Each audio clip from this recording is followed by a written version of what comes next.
Empyema of gall bladder বা পিত্তথলিতে পুজ হয়ে গিয়েছে, যে ভিতরে কি পরিমাণে পাথর ছিল।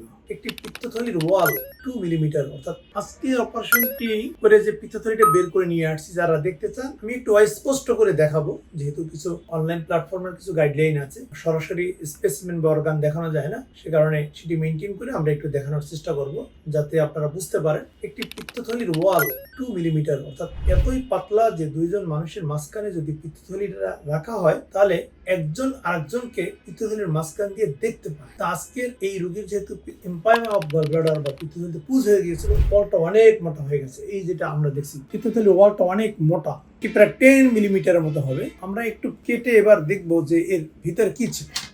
মানে একটু দেখেন যে পিত্তথলির ওয়ালটা কাটছি, ওয়ালটা কত মোটা হয়ে গেছে। দেখেন যে ভিতরে কি পরিমাণে পাথর ছিল।